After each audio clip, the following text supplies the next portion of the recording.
ngomongin makanan yang antibakteri, pastinya harus yang mengandung antioksidan dong.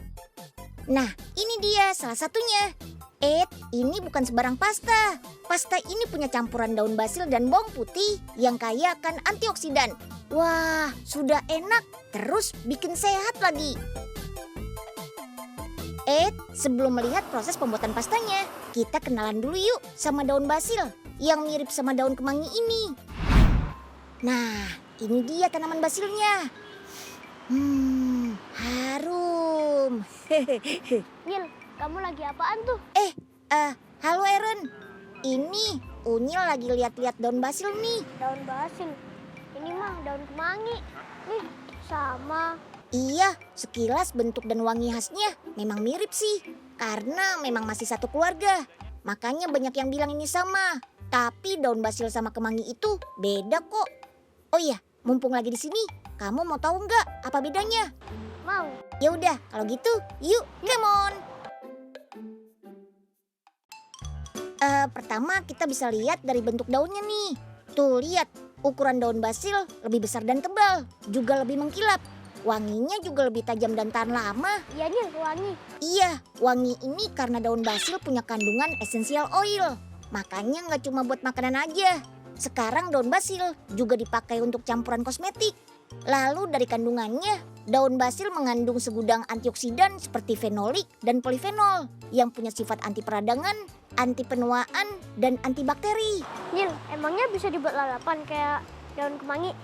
Bisa aja sih, tapi kan sayang harganya yang mahal dibanding daun kemangi. Kalau cuma buat dijadiin lalapan aja. Ya udah, mendingan ikut Unyil aja yuk. Lihat daun basil ini dijadikan bahan campuran olahan pasta. Yuk, come on. Nah, sudah siap nih bahan-bahannya. Ada tepung singkong tuh. Yap, di pabrik yang berada di Surabaya ini, seluruh jenis produk olahan makanannya memakai bahan dasar tepung singkong loh. Tepung singkong dipilih karena punya kandungan gizi yang lebih baik daripada tepung terigu biasa. Terutama pada kandungan karbohidrat, kalsium, dan fosfor. Selain itu, tepung singkong dikenal tidak punya kandungan gluten alias gluten free. Jadi aman deh buat orang yang alergi sama gluten. Memang apa aja sih gejala buat teman-teman yang alergi sama gluten ini?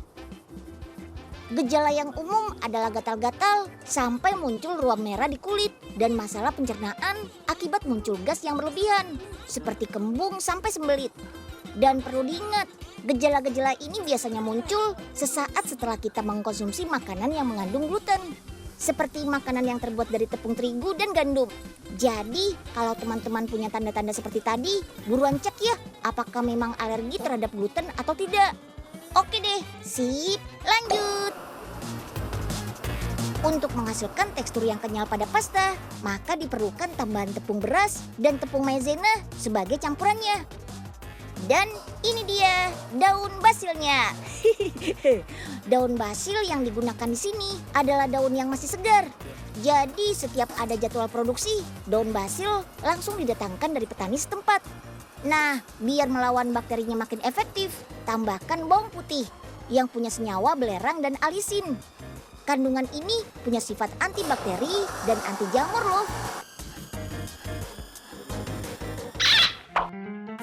Widih, banyak bener ini daun basilnya. Cakep-cakep banget lagi. Kalau kayak gini, Ai kagak tahan dah, pengen nyomotin. Pucuk abis. Poipe nggak apa-apa? Aduh Nyil, hati-hati dong kalau jalan. Aduh, kagak lihat-lihat sih ah.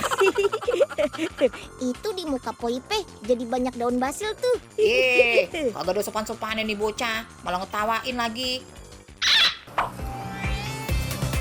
Sip, campuran adonan tadi diaduk menjadi satu dan langsung dicetak. Putar-putar, pastanya sudah jadi tuh. Wah, kalau bentuknya kayak gini, namanya fusilli ya teman-teman. Lanjut, masak pasta sampai matang. Sebentar saja kok, cukup 15 menit di dalam mesin pengukusan ini. Pasta kemudian dikeringkan menggunakan oven dengan suhu 65 derajat Celcius selama 2 jam. Dengan begini, tanpa campuran bahan pengawet, pasta singkong daun basil bisa tahan sampai 1 tahun penyimpanan.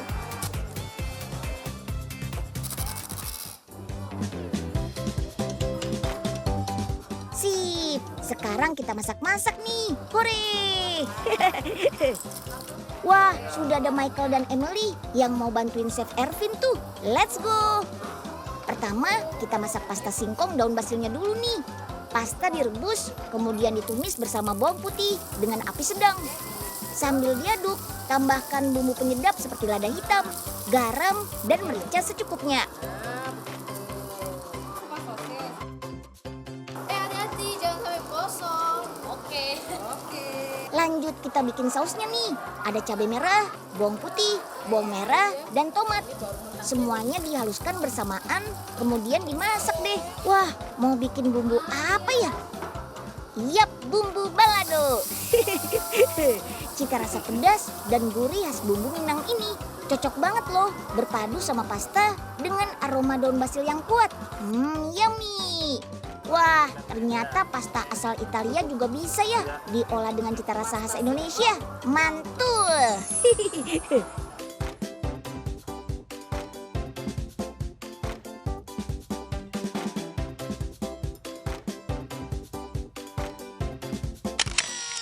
La la la la la la la la la la la la la la.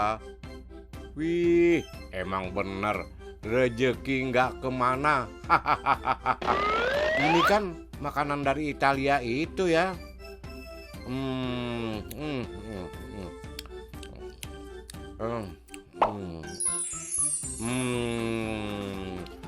Mamma mia. Delicioso.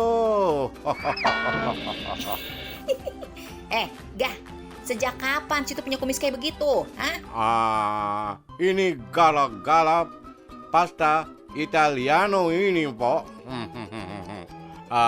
Mamma mia. Alah, kebanyakan gaya banget sih. Biasa juga makan getuk. Tahu kagak? Orang itu pastanya dari singkong.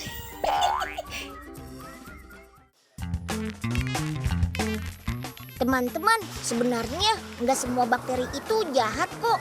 Ada juga bakteri baik yang bermanfaat untuk kesehatan kita. Kalau yang ini jangan dibasmi ya, tapi harus dipelihara. Caranya dengan mengkonsumsi makanan dan minuman yang mengandung probiotik. Unyil pamit ya, dadah!